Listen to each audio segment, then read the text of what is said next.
we, as residents of the Quad Cities, interact with the river in any different ways, whether it's just driving over it, whether it's getting out on our boat, sitting at Modern Woodman Stadium and, enjoying the view of a baseball game along the river. And it's important that we actively promote community engagement with the waterways and foster a sense of connection and environmental stewardship. And River Action does that by bringing together experts, volunteers, local government, and stakeholders to educate the public, improve access to the riverways, and bring lively experiences on the river, building a more vibrant Quad Cities. Looking back to 1984, it seems like 40 years ago was a long time ago when River Action was founded by 3 dedicated women. But in truth, it went by so fast, as will the next 40 years.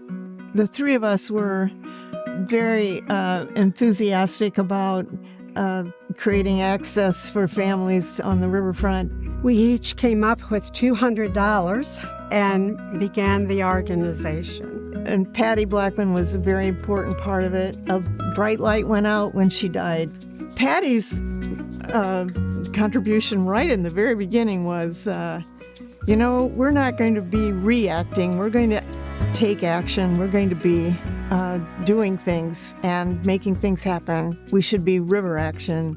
Maybe one of the best experiences I've had with River Action is at the Upper Mississippi River Conference. River Action brought people from all of those different worlds that use the river and got them to sit into a room and talk to each other. I do a lot with the Quad City Flood Resiliency Alliance. We have quarterly meetings where we bring folks together from all across the Quad Cities to talk about how we can be more resilient, how we can be smarter about working with the river, get their communities to join the community rating system, which in Iowa has an impact of $800,000. It's reduced their flood insurance rates that much. The scary thing to me is stormwater flooding because if you get a 6-inch rain, it's hard to respond to that, right? Those are the situations where we need to be more resilient up front. And so I use the Rain Barrel program. As a stormwater engineer, there's obviously huge benefits to trying to capture some of that initial stormwater. You should have ways to collect the rain in your yard and keep it from getting into storm sewers, raising flood levels in Duck Creek, Rock River, and the Mississippi River. It's hard for Quad Cityans to remember a time when the Centennial Bridge was not lit. It was River Action back in 1988 that raised the money, bought the lights, and paid for having them installed. River Action still makes sure that the lights are lit and replaced as needed to keep our iconic bridge shining every night.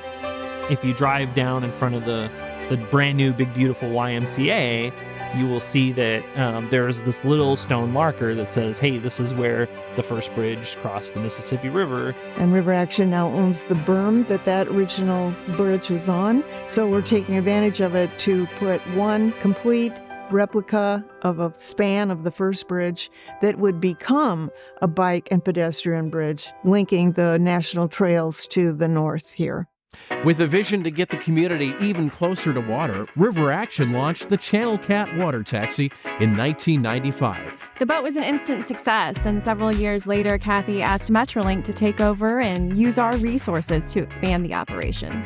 Since then, more than 1 million people have been on board to river hop between cities, get a close-up look at the Mississippi, and use it as a ferry for bikes. The Channel Cat not only provides transportation around the Quad Cities, but River Action uses it to conduct Channel Cat talks. For the one that I do, we actually get to lock through the lock and dam. It's a unique thing that only River Action gets to do on the Channel Cat that is a pretty neat thing here in the Quad Cities. People of the Quad Cities are sure to recognize our river-related events, but may not know they are all organized by River Action. Ride the River took a hiatus this year to present Explore and Seek during June, where contestants participate in a scavenger hunt all over the riverfront and our QC Wild places. In late summer, paddlers from 18 states get together for Floatzilla, featuring excursions and a gathering of kayaks and canoes for our attempt to break a Guinness World Record. Later in the fall, River Action presents the Senior Riverfront Golf Cart Tour and Taming of the Slough, a triathlon involving mountain biking, paddling, and running. All of these events encourage young and old to get out and connect with the river. With every successful project and partnership over the last 40 years, River Action has shown just how vital and impactful our work is. A vibrant Quad Cities needs dedicated community efforts to make our riverways healthier, more accessible, and more enjoyable. A Vibrant Quad Cities takes river action. We want our children to engage with a healthy and clean river and riverway. We want them to be active outdoors and learning about the environment, not just from a laptop. Please consider helping River Action achieve these goals by supporting them financially, volunteering, or participating in educational land recreational events. Thank you for caring.